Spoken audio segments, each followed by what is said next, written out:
como tinha ficado combinado, né, a nossa aula de hoje é sobre o sistema digestório. E, primeiramente, para a gente definir o sistema digestório. Ele é o sistema responsável pela fragmentação de alimentos, né?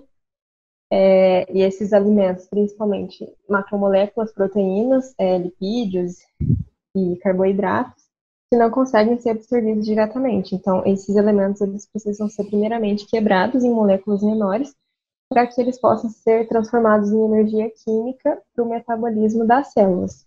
Então, quem vai fazer isso é o sistema digestório, que é dividido em canal alimentar e os seus órgãos acessórios. O canal alimentar, que é mostrado nessa foto em preto, ele é composto a boca, né? Na verdade era para estar em preto também, a cavidade oral, a faringe, o esôfago, o estômago, o intestino delgado e o intestino grosso. São todos órgãos do canal alimentar. E esse canal alimentar, ele tem aproximadamente de 5 a 7 metros em uma pessoa viva e de 7 a 9 metros em um cadáver. Alguém sabe por que dessa diferença de tamanho?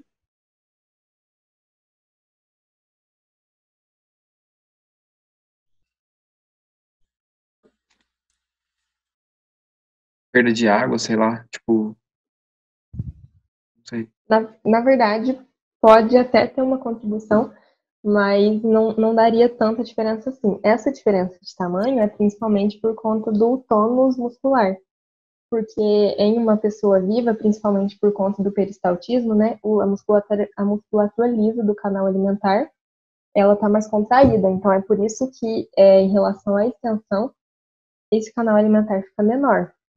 Daí, em relação aos órgãos acessórios, a gente considera como órgão acessório os dentes, a língua, que também fazem parte da boca, as glândulas salivares, o fígado, a vesícula biliar e o pâncreas, que não está dando para ver muito bem aqui nessa imagem. E aqui é uma foto de peça orgânica, só para contextualizar mesmo. Daí, desses órgãos acessórios, a gente consegue ver o fígado e a vesícula biliar aqui bem pequenininha. Tá, começando então pela cavidade oral. Como a gente sabe, a cavidade oral ela é responsável pelo sabor, principalmente isso decorrente da língua, né? O Leves vai falar mais para frente sobre a função da língua. Pela mastigação e pela degradação do amido pela secreção de amilase salivar. Além disso, na cavidade oral também a gente tem a secreção de lipase lingual, responsável pela degradação de lipídio. Só que essa lipase lingual, para ser funcional, ela precisa de um ambiente ácido. Então, ela não vai começar a degradação na cavidade oral, mas sim no estômago. Os componentes da cavidade oral, então, são o vestíbulo da boca. Esse vestíbulo da boca se localiza entre os dentes e a gengiva e entre os lábios e a bochecha. Aqui essa foto não está muito boa para visualização dessa parte, mas foi a melhor que eu achei.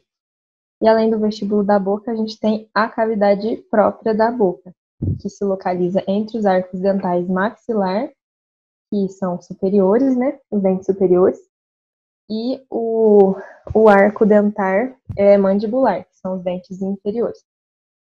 E essa cavidade própria, ela é delimitada superiormente pelo palato. E esses componentes da cavidade oral, além disso, são também os palatos, né, o duro e o mole. O duro aqui anteriormente formado por osso mesmo, que forma a maior parte da boca, e o palato mole, posteriormente ao palato duro, que é uma formação muscular. Além disso, a cavidade oral também é formada pelas bochechas, que delimitam lateralmente a cavidade oral, e pela língua, que, como eu já falei, é responsável principalmente pela manipulação dos alimentos, né?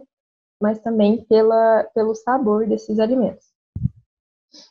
Bom, e aqui a gente tem essa imagem demonstrando algumas partes da cavidade oral, e aqui a gente pode perceber o músculo orbicular da boca, que esse músculo orbicular da boca ele está contido nos lábios, que são pregas carnudas. E junto com o músculo bucinador presente nas bochechas, eles têm um papel muito importante na mastigação, porque são eles que vão possibilitar a manipulação desses alimentos para que a mastigação seja adequada. Bom, e além disso, como eu estava falando dos lábios, para ligar os lábios às gengivas, a gente tem os frênulos. Então, aqui a gente tem o frênulo do lábio superior e o frênulo do lábio inferior. Falando mais especificamente agora sobre os palatos, a gente tem o palato duro, né, e o palato mole. O palato, como um todo, ele é uma parede que separa a cavidade oral da cavidade nasal, e o palato duro, como eu já tinha dito, ele é uma partição óssea, formada pelos ossos maxila e palatino. Aqui a gente tem os ossos maxila, mais anteriormente, e os ossos palatinos posteriormente. Entre os ossos palatinos, a gente tem a sutura interpalatina, e entre o osso maxila e o osso palatino, a gente tem a sutura palatomaxilar. E entre os ossos maxila, a gente tem a sutura palatina mediana. E a sutura palatina mediana, anteriormente, ela vai dar acesso à fossa incisiva, que vai receber os canais incisivos para os dentes incisivos. E aqui, posteriormente, no osso palatino, a gente tem a lâmina horizontal e o processo piramidal, sendo que esse encontro entre os processos piramidais do lado esquerdo e do lado direito vai dar origem à espinha nasal posterior. E aqui na extremidade lateral do osso palatino, a gente tem os forames palatinos, tanto o maior quanto os menores, que são melhor visualizados nessa foto aqui. E esses forames, eles são importantes para a passagem de vasos sanguíneos e também para a passagem de nervos. Daqui complementando o palato duro, a gente tem a rafe do palato, que é uma túnica mucosa, que fica mais evidente no palato duro. E nessa outra foto aqui, a gente começa falando sobre palato mole. Como eu já tinha dito, né, o palato mole ele é uma partição muscular em forma de arco, que vai separar as partes nasal e oral da faringe. E ele contém a úvula, que é uma estrutura muscular e um processo em forma de cone. O palato mole, ele é composto por 5 músculos. O palatoglosso, que dá para ver aqui nessa imagem, o palatofaríngeo, que dá para ver aqui nessa imagem, e aqui, o músculo da úvula, que comprova que a úvula é realmente uma estrutura muscular, o músculo levantador do véu palatino, dá para ver nas duas imagens aqui também, o músculo tensor do véu palatino, que seria aqui. Além disso, a parte lateral do palato mole é contínua com a parede da faringe e unida à língua pelo arco palatoglosso e pelo arco palatofaríngeo, localizado nessa região aqui. E nessa imagem também a gente consegue ver as glândulas palatinas e aqui desse outro lado os óstios dos ductos dessas glândulas palatinas, que fazem com que o palato receba um aspecto de casca de laranja. E essas glândulas palatinas são secretoras de muco. Agora, falando mais sobre a faringe, nessa foto aqui, a gente consegue ver na peça orgânica, né? Dá para ver direitinho a localização da faringe, que se estende superiormente da base do crânio até, aqui não dá para ver, mas até a cartilagem cricoide. E essa foto eu achei interessante também, que dá para ver justamente o papel importante da epiglote, que aqui a epiglote localizada posteriormente à parte oral da faringe, né, nessa foto, quando o alimento é deglutido, a epiglote cai sobre a traqueia e impede que esse vá em direção às vias aéreas, né?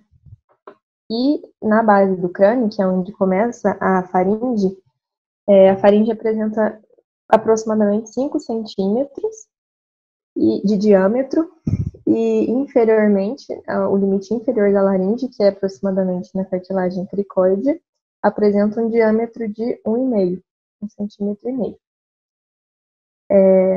E a cartilagem cricoide, que é o limite inferior da laringe, se localiza mais ou menos na vértebra C6. E a gente tem 3 divisões da faringe: a parte nasal, nasofaringe, a orofaringe e a parte laríngea da faringe. A nasofaringe, ela é uma estrutura posterior ao nariz e superior ao palato mole, e ela apresenta função respiratória, como já foi abordado quando a gente teve aula de sistema respiratório.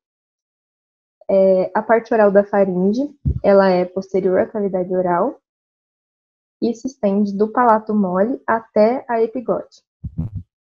E a parte laríngea da faringe é a terceira parte e se estende da margem superior da epiglote até a margem inferior da cartilagem cricoide, que é onde vai começar o esôfago. E essa delimitação dá mais ou menos entre a vértebra C4 até a vértebra C6. E como a gente sabe, a faringe também apresenta um agregado linfóide, né? E esses agregados são a tonsila faríngea, chamada de adenoide, quando ela se encontra aumentada, e a tonsila faríngea, ela é encontrada na nasofaringe. E além disso, também a gente encontra as tonsilas tubárias, próximo ao osteofaringe da tuba auditiva.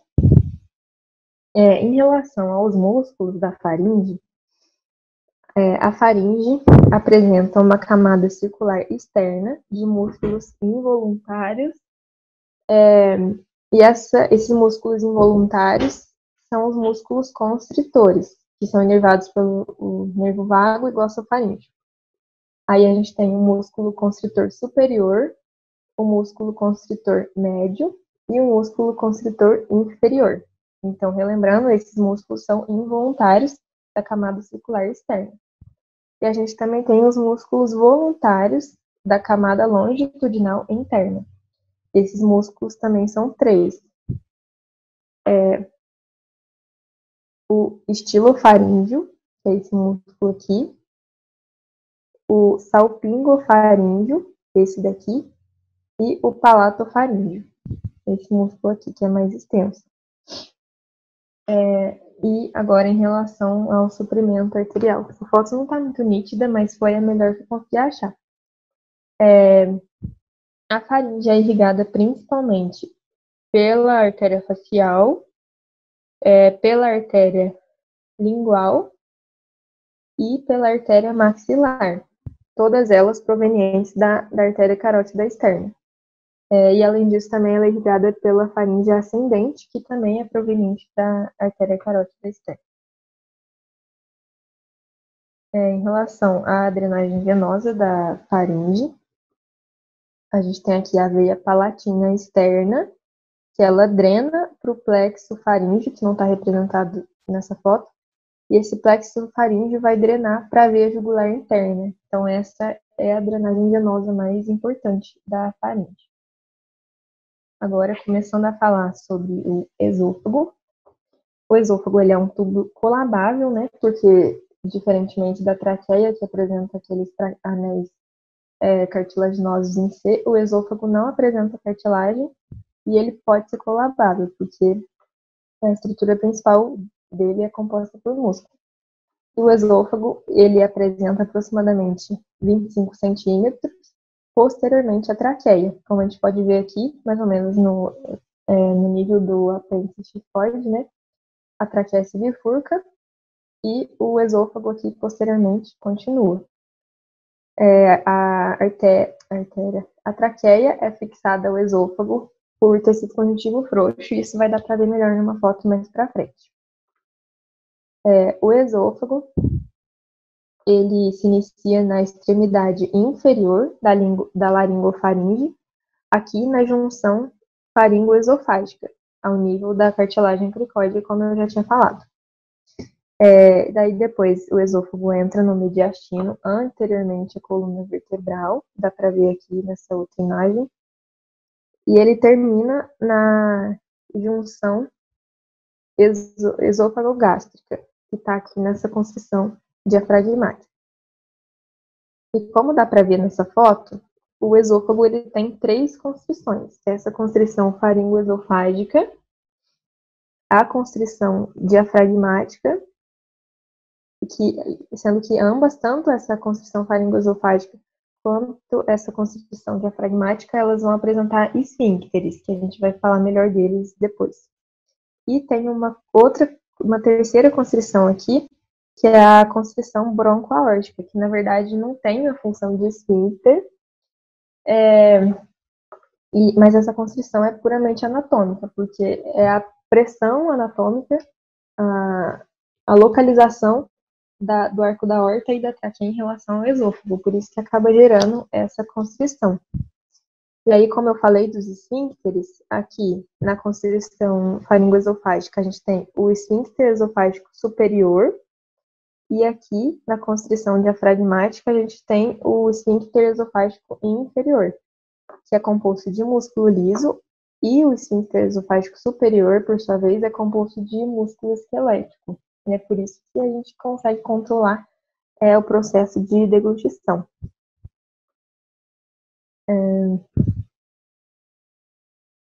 E aqui nessa outra foto mostra a delimitação do esôfago, que vai da vértebra C6 até a vértebra T11 em média.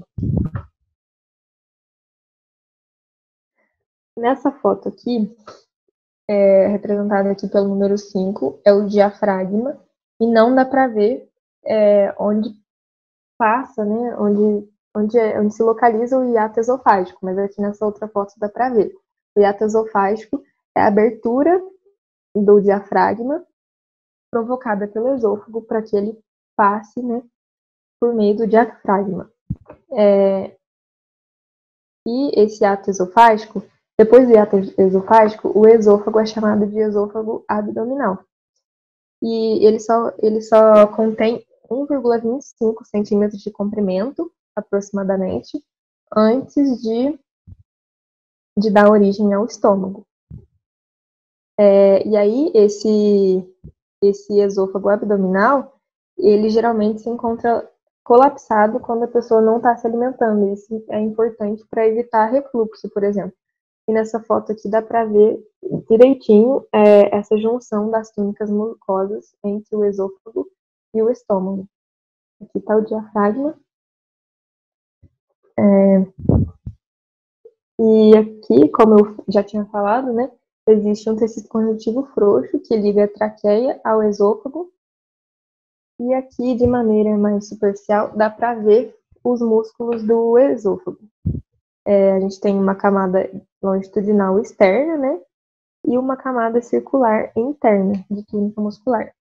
E em relação à porção de musculatura no esôfago, o terço superior do esôfago é composto por musculatura esquelética e o terço inferior é composto por musculatura lisa, enquanto o terço médio é composto por uma mistura entre essas duas musculaturas, tanto esquelética quanto lisa. Agora sobre a irrigação arterial do esôfago. Bom, na parte cervical, que é o que está mostrando aqui primeiro,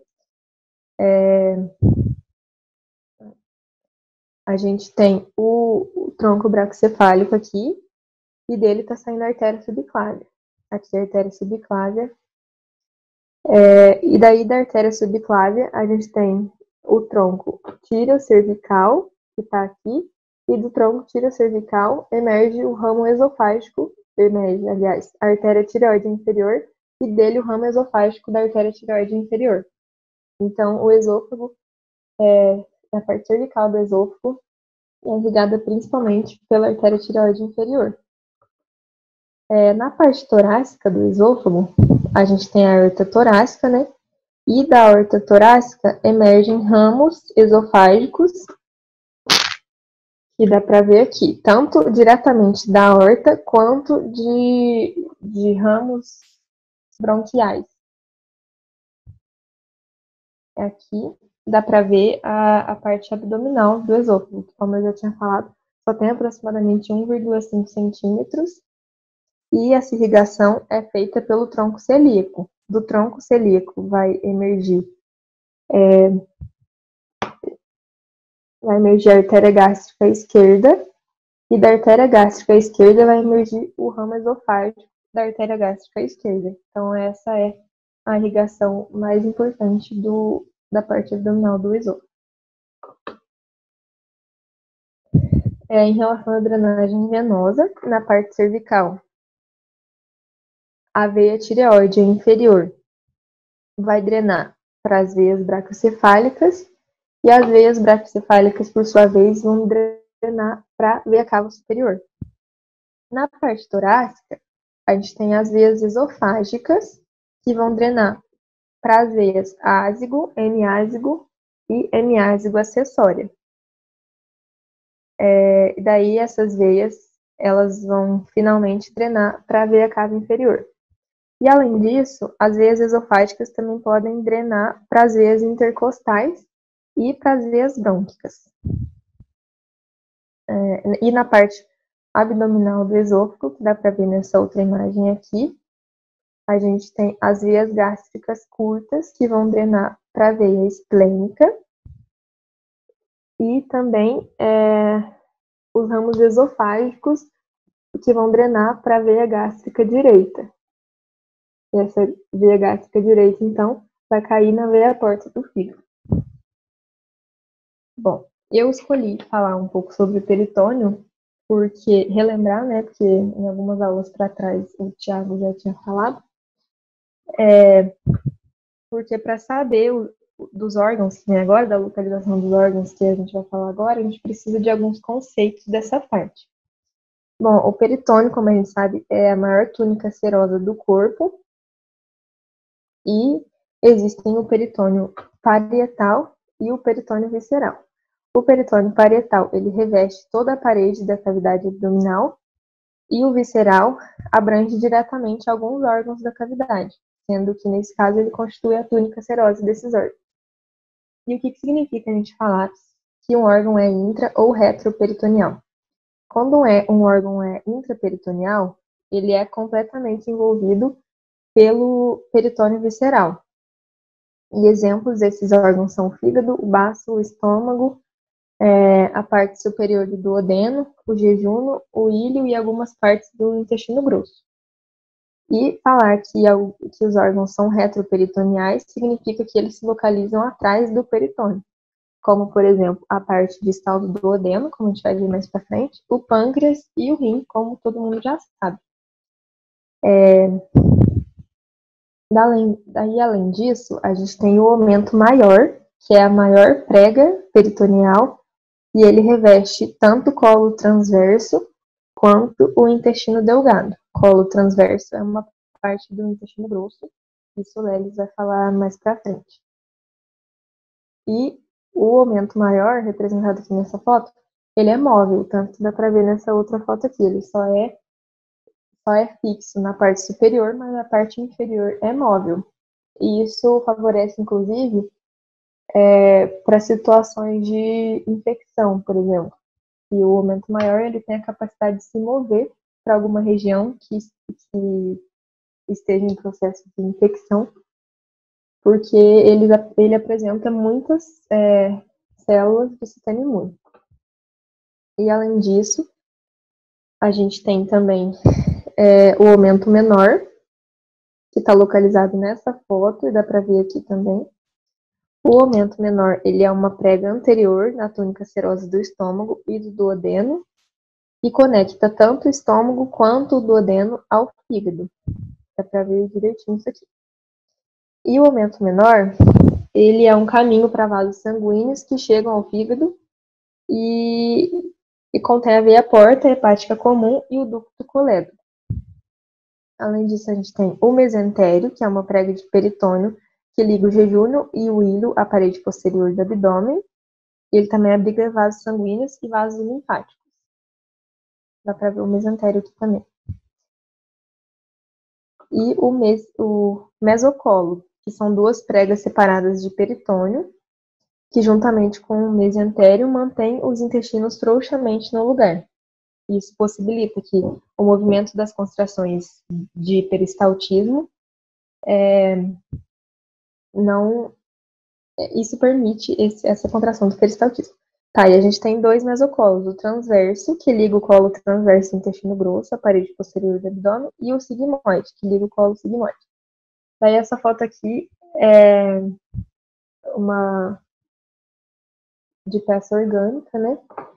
E aqui a gente tem o aumento maior, que está representado nessa foto aqui, como eu já tinha mostrado. E dá pra gente ver que ele realmente cobre quase todos os órgãos da cavidade abdominal. Bom, agora sobre o estômago. O estômago, ele é um alargamento do canal alimentar, né, em formato de J, diretamente inferior ao diafragma. E o estômago liga o esôfago ao duodeno. Em relação à localização, o estômago geralmente se localiza nos dois quadrantes superiores, mas nessa outra divisão aqui, geralmente se localiza no epigastro, no hipocôndrio esquerdo, no mesogastro e no flanco esquerdo.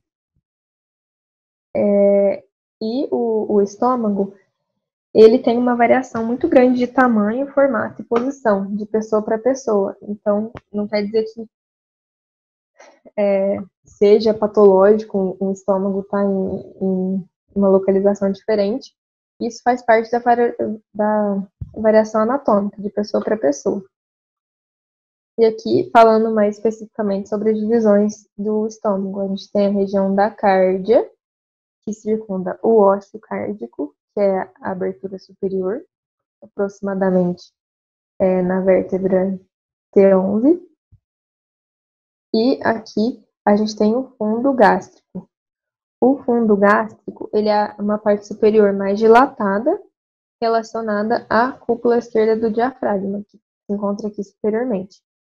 E o fundo, ele é limitado inferiormente pelo plano horizontal do ósseo cárdico, aproximadamente na sexta costela. Daí aqui, entre o esôfago e o fundo gástrico, a gente tem a incisura cárdica. Depois do fundo, a gente tem aqui o corpo gástrico, que em relação ao volume é a porção de maior capacidade do estômago. E depois do corpo, a gente tem a parte pilórica, que é toda essa região aqui. A parte pilórica, ela é dividida em antro pilórico e canal pilórico. No final do canal pilórico, a gente tem o piloro, que é uma espécie de esfíncter que vai controlar a saída de conteúdo do estômago. Depois eu falo sobre aquela foto. Ainda nessa foto aqui, a gente tem duas curvaturas, a curvatura maior e a curvatura menor do estômago. A curvatura menor, ela está aderida ao aumento menor, e esse aumento menor, ele contém o ligamento hepatoduodenal, que vai ligar o duodeno ao fígado, e o ligamento hepatogástrico, que vai ligar o fígado ao estômago. E essa curvatura menor, então, ela é a margem direita côncava e mais curta, limitada inferiormente pela incisura angular. E a curvatura maior, que é a margem convexa mais longa. E essa incisura angular, que se localiza aqui na ponta do antro pilórico, ela varia de pessoa para pessoa. Pode ser que em uma pessoa não seja tão acentuada, mas em outra pessoa ela seja mais acentuada. E isso também, assim como o formato, a localização e o tamanho do estômago, é uma variação anatômica. Aqui, como eu disse, dá para ver o ósseo pilórico, que é esse esfíncter do piloro, e também a relação das divisões do estômago, a cárdia, o fundo, o corpo. E nessa foto aqui, a gente consegue ver essas pregas gástricas, que elas ficam mais acentuadas quando o estômago não está distendido, e quando ele se distende, elas diminuem ou desaparecem. Aqui nessa outra foto a gente tem as relações do estômago, que o estômago foi puxado para cima. Anteriormente, as relações do estômago, como eu já tinha dito, são a cúpula esquerda do diafragma, o lobo hepático esquerdo, que não está desenhado aqui, mas está aqui atrás do estômago, e a parede anterior do abdômen. E as relações posteriores são o omento, o pâncreas e o colo transverso do intestino, que também é uma relação inferolateral do estômago.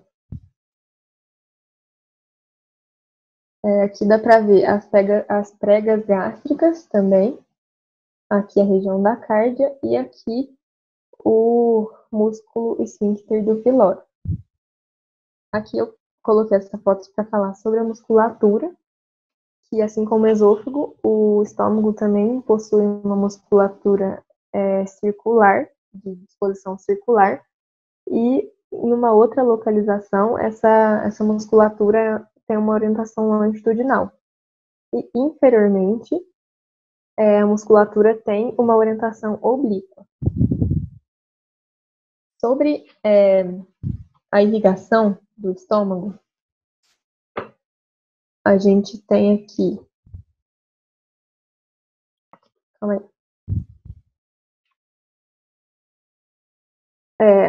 A gente tem aqui o tronco celíaco, e o tronco celíaco, do tronco celíaco vai emergir a artéria gástrica esquerda, que vai ajudar a irrigar a curvatura menor do estômago, e saindo da artéria hepática comum, a gente tem a artéria gástrica direita, que vai formar uma anastomose com a artéria gástrica esquerda para irrigar a curvatura menor. Daí aqui, na curvatura maior, a gente tem a artéria gastromental direita, que vai sair da artéria gastroduodenal,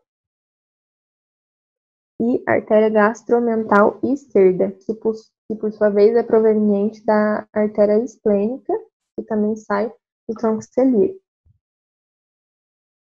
E na região do fundo gástrico, como irrigação, a gente tem a artéria gástrica posterior, que também é proveniente da artéria esplênica. Nessa foto aqui não vai dar tempo de eu entrar em detalhes, mas é uma peça orgânica, né, como dá para ver. E aqui tem algumas artérias que dá para a gente visualizar, como por exemplo, eu falei que irrigam a curvatura maior, a gastromental esquerda e a gastromental direita. E aqui na curvatura menor é a artéria gástrica esquerda e a artéria gástrica direita. Aqui em relação à drenagem venosa do estômago. A veia gástrica esquerda e a veia gástrica direita vão drenar para a veia porta e a veia gástrica curta, que vai drenar a região do fundo do estômago. E a veia gastromental esquerda vão drenar para a veia esplênica. E a veia esplênica, junto com a veia mesentérica inferior e a veia mesentérica superior, vão formar a veia porta. A gente tem também aqui na região mais perto da parte pilórica a veia gastromental direita, que vai drenar para a veia mesentérica superior. E tem também essa veia pré-pilórica, que drena diretamente para a veia porta. Agora, sobre o intestino delgado. O intestino delgado, em uma pessoa viva, ele apresenta aproximadamente 3 metros de comprimento, e em um cadáver, aproximadamente 6,5 metros. E ele tem essa grande extensão, principalmente para aumentar a área de absorção. E isso é favorecido pelas pregas, vilosidades e microvilosidades que compõem esse intestino.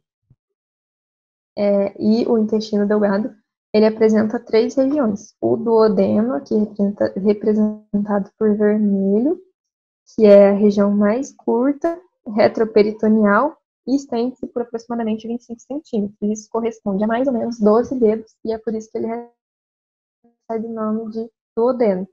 Daí depois, na flexura duodeno jejunal, a gente tem o jejuno. O jejuno, ele apresenta aproximadamente 1 metro, e ele tem esse nome porque jejuno significa vazio. E vazio porque, geralmente, em cadáveres, o duodeno, o jejuno, se encontra vazio, principalmente porque entre o jejuno e o íleo não apresenta nenhum esfíncter. Para demarcar essa transição entre jejuno e íleo. E o ilho, ele tem aproximadamente 2 metros de comprimento e ele se junta ao intestino grosso pelo ósteo ileal, ou junção ileocecal, e o Lelis vai falar mais pra frente. E a principal diferença de parede entre duodeno, jejum e ilho, né, que é a razão pela qual o intestino delgado é dividido, é justamente a concentração de velocidades e pregas que se encontra em cada parte dessa. Isso está relacionado, inclusive, com a capacidade de absorção. Aqui nessa foto dá para a gente ver o intestino delgado aqui no centro e o intestino grosso na periferia. Primeiramente, falando sobre o duodeno, que é essa estrutura aqui em forma de C, que se localiza ao redor da cabeça do pâncreas. O duodeno, ele termina na flexura duodeno-jejunal, que é onde começa o jejuno, aproximadamente na altura da vértebra L2, e ele é parcialmente retroperitoneal. Por que parcialmente? Bom, o duodeno, ele apresenta 4 partes: a superior, a descendente, a inferior e a ascendente. A parte superior, ela mede aproximadamente 5 centímetros, sendo que os primeiros 2 centímetros não são retroperitoneais e os 3 centímetros distais da parte superior do duodeno são fixos porque eles são retroperitoneais. Então, é por isso que a gente fala que o intestino delgado ele é parcialmente retroperitoneal.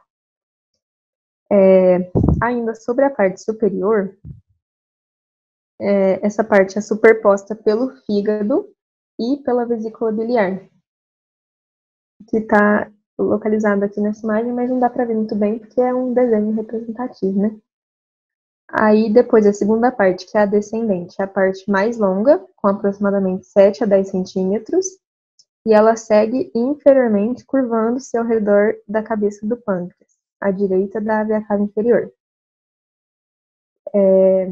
Essa aqui é a região inferior e essa é a região ascendente. Na região descendente, aqui a gente tem o ligamento hepatoduodenal, como eu já tinha falado, que liga o duodeno ao fígado. E nessa outra imagem dá para ver as relações que essa parte descendente do duodeno tem. Bom,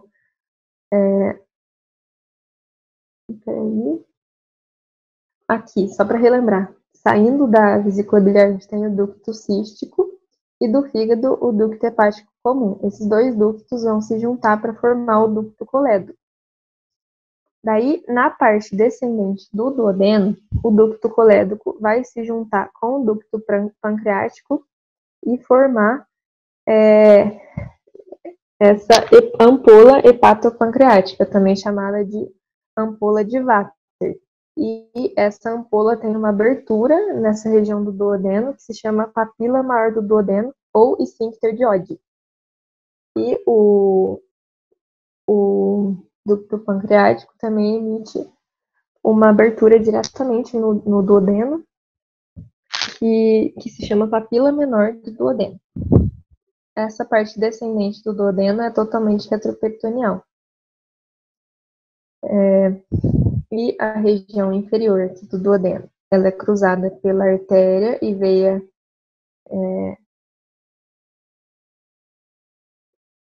esqueci o nome, mesentérico superior.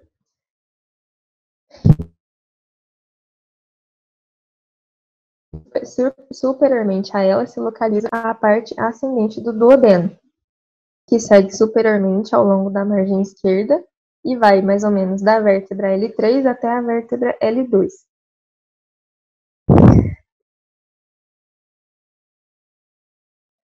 E aqui dá para ver o final dessa parte ascendente do duodeno, que é marcado pela flexura duodeno-jejunal, que é justamente onde se curva essa região do duodeno.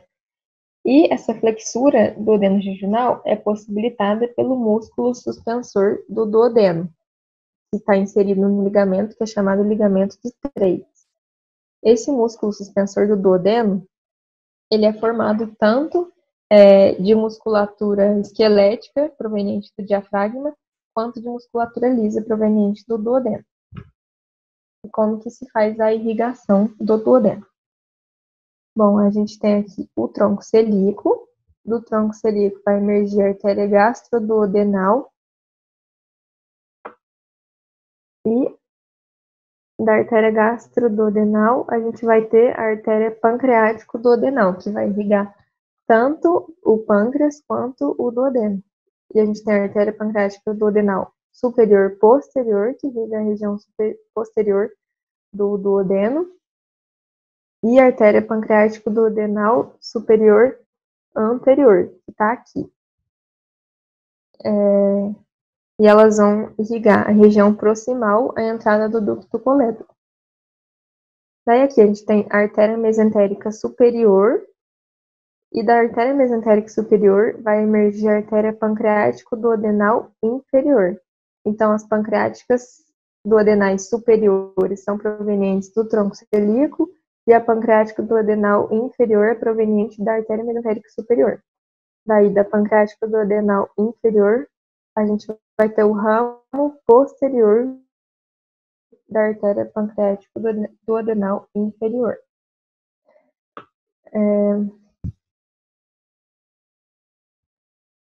E nessa foto aqui, dá pra gente ver. Uai. Eu colocado uma foto de drenagem venosa, mas acho que eu tirei. Mas enfim. A drenagem venosa do duodeno vai se dar pela veia pancreático-duodenal, que não está mostrada aqui nessa foto, que vai drenar para a veia porta. Aqui, falando mais sobre o jejum e o ilho, que são as outras porções do intestino delgado. Bom, como a gente viu, depois do duodeno, a gente tem a flexura duodeno-jejunal, que é onde vai começar o ilho. E o ilho, onde vai começar o jejum, perdão. Onde vai começar o jejum aqui, depois da flexura duodeno-jejunal. O jejum e o ilho juntos, eles têm aproximadamente 6 a 7 metros. E depois dessa flexura, como eu já tinha falado, o sistema digestório volta a ser intraperitoneal. E entre o jejum e o ilho, não existe uma linha de demarcação nítida, mas essas estruturas são separadas por conta da diferença da parede da mucosa, como eu já tinha mostrado numa outra foto. O jejum e o ilho, eles são fixados à parede posterior do abdômen pelo mesentério, né, como eu já tinha falado. E essa aqui é a irrigação do jejum e do ilho. Aqui a gente tem a artéria mesentérica superior e da artéria mesentérica superior emergem as artérias jejunais e ileais, que por sua vez dão origem às artérias retas, que são anastomoses entre essas artérias. Daí elas vão irrigar tanto o jejum quanto o ilho. E em relação à drenagem, a gente tem as veias jejunais e ileais e as veias ileocólicas. Aí essas vão se juntar para formar a veia mesentérica superior, que vai se juntar com a veia esplênica e formar a veia porta. Aqui é uma imagem de peça orgânica também, e aqui pelo número 10 a gente pode constatar a representação da veia mesentérica superior. Bom, eu tinha para falar isso.